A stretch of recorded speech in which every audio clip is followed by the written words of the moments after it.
اگر آپ کا کسی سے روحانی رشتہ ہے تو یہ 7 کام ضرور کریں۔ زندگی میں بعض تعلقات صرف الفاظ، شکل یا وقتی ملاقاتوں سے نہیں بنتے، بلکہ وہ دل کے اندر روح کی گہرائیوں میں پیدا ہوتے ہیں۔ یہ تعلق کوئی عام رشتہ نہیں ہوتا، یہ ایک ایسی ڈور ہوتی ہے جو دکھائی نہیں دیتی مگر انسان کی پوری ذات کو باندھ لیتی ہے۔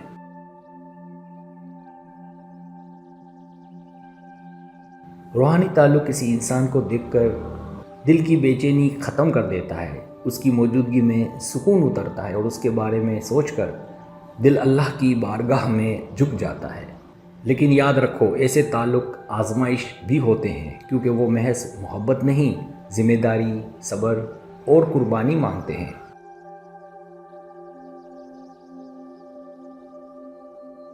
اگر تمہیں کبھی محسوس ہو کہ تمہاری روح کسی اور کی روح سے جڑی ہے تو فوراً اللہ کی طرف رجوع کرو۔ لوگوں کی باتوں میں نہ آؤ، نہ اپنے جذبات کو کمزور بناؤ۔ جو تعلق اللہ کی رضا سے جڑا ہو وہ کبھی برباد نہیں ہوتا، اور جو صرف نفس یا دنیا کے مفاد سے جڑے ہوں وہ دیرپا نہیں ہوتے۔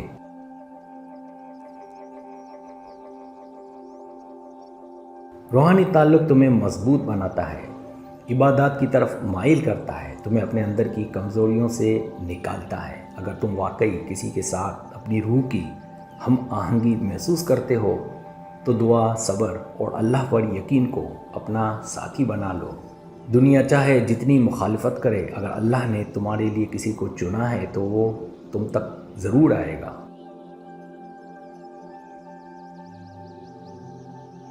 بس خود کو بہتر بناتے رہو، اللہ سے جڑے رہو اور یقین رکھو جو تمہارا ہے وہ تم سے کبھی جدا نہیں ہو سکتا۔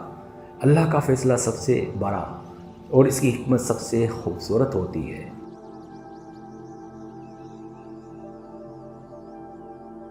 پہلا کام، صبر اور انتظار کو اپنا ہتھیار بنانا۔ روحانی تعلق میں جلد بازی کی کوئی گنجائش نہیں ہوتی۔ اکثر ایسا ہوتا ہے کہ 2 لوگ ایک دوسرے کے لیے بنے ہوتے ہیں لیکن وقت اور حالات سازگار نہیں ہوتے۔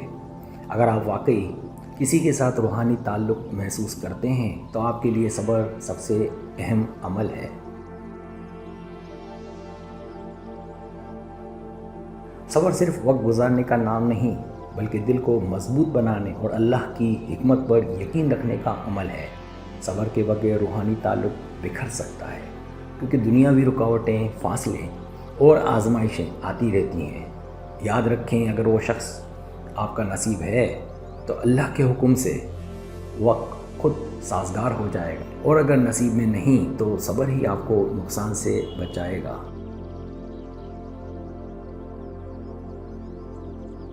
دوسرا کام، منفی خیالات اور وسوسوں سے خود کو بچانا۔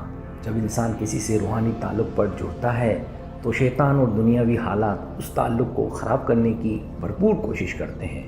سب سے بڑا ہتھیار جو شیطان استعمال کرتا ہے وہ وسوسے اور منفی سوچ ہے۔ اگر آپ نے کسی کے ساتھ روحانی تعلق محسوس کیا ہے تو آپ کا فرض ہے کہ اپنی سوچ کو صاف رکھیں۔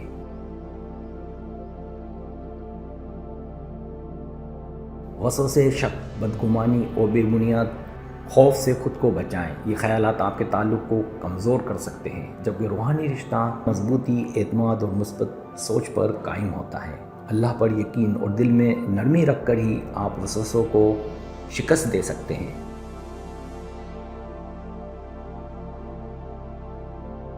تیسرا کام، حدود اور شرعی اصولوں کا خیال رکھنا۔ روحانی تعلق کا ہرگز یہ مطلب نہیں کہ انسان حدود کو توڑ دے یا اللہ کی نافرمانی کرے۔ اگر آپ واقعی سمجھتے ہیں کہ کسی کے ساتھ آپ کا روحانی تعلق ہے تو آپ پر لازم ہے کہ شریعت کے اصولوں کا مکمل خیال رکھیں۔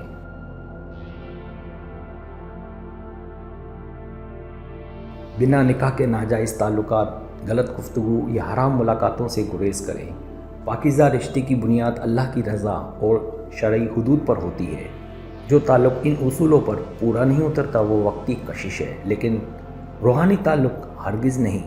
اپنی محبت اور جذبات کو اللہ کے بتائے گئے دائرے میں رکھیں تاکہ آپ کی عزت دین اور روحانی رشتہ سلامت رہے۔